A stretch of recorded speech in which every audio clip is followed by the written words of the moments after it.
প্ৰতিবাদ কৰিছোঁ আমাৰ ভোট চেণ্টাৰ স্থানান্তৰ কৰাৰ কাৰণে। স্থানান্তৰ মানে আগতে ইয়াতে আছিলে? ইয়াতে আছিল। এই কেন্দ্ৰটোৰ নাম কি আছিলে? নগাঁও গৰাখনীয়া প্ৰাথমিক বিদ্যালয়। ইয়াতে ভোটাৰ কিমান আছিলে? 1285। এতিয়া কি হৈছে? এতিয়া দুটা শাখা কৰিছে এই চেণ্টাৰটোক লৈ পেলাই। তাত কৰাত আমাৰ আপত্তি একো নাই। কথা হ'ল আমাৰ যিখিনি নেকি ইয়াৰে ভোটাৰ, এইখিনি ভোটাৰ ইয়াতে থাকিব লাগিছিল আৰু য'ত স্থানান্তৰ কৰিছিল সেই স্থানান্তৰ কৰা জেগাত সেই ঠাইৰ মানুহখিনি থাকিব লাগিছিল। সেইটোৱে আমাৰ মানে আক্ৰোশ। নম্বৰ কাপোৰপুৰা 2 নম্বৰ কাপোৰপুৰা বুলি 3খন গাঁও আছে আৰু এই 3খন গাঁৱৰ মাজতে আমাৰ ভোট কেন্দ্ৰটো আৰু সেই কেন্দ্ৰটোতে আমাৰ ভোটখিনি থাকিব লাগে। কিন্তু ইয়াত নাথাকি আমাৰ ভোট কেন্দ্ৰটোৰ অন্য এটা 118 নম্বৰ বুলি কেন্দ্ৰ মানে সংযোগ কৰি তাত লৈ গুচি গৈছে। 200 কিমান দূৰ হৈছে? 3 কিলোমিটাৰ দূৰ হ'ব এইটো। কিন্তু আমি যিহেতু আমাৰ নিজৰ গাঁও নিজৰ জাগাত থাকিব লাগিব আমাৰ ভোট কেন্দ্ৰটো।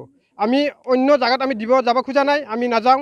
মাত্ৰ আমাৰ উদ্দেশ্য আমি য'ত আগৰ পৰা ভোট দি আছোঁ তাতে থাকিব লাগে।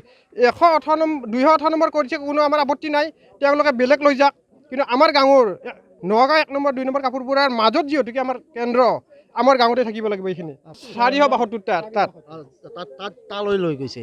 যদিহে 615টা ভোট তালৈকে লৈ গৈছে। সেই 615টাৰ আমাৰ নগাঁও 1 নম্বৰ কাপোৰপুৰা 2 নম্বৰ কাপোৰপুৰা লগ লাগি 515টা নে কেইটামান ভোট আছে আমাৰ ইয়াত।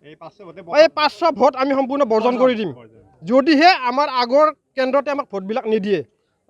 আমি ইয়াতে দিছোঁ নগাঁও ইয়াতে দি আছোঁ।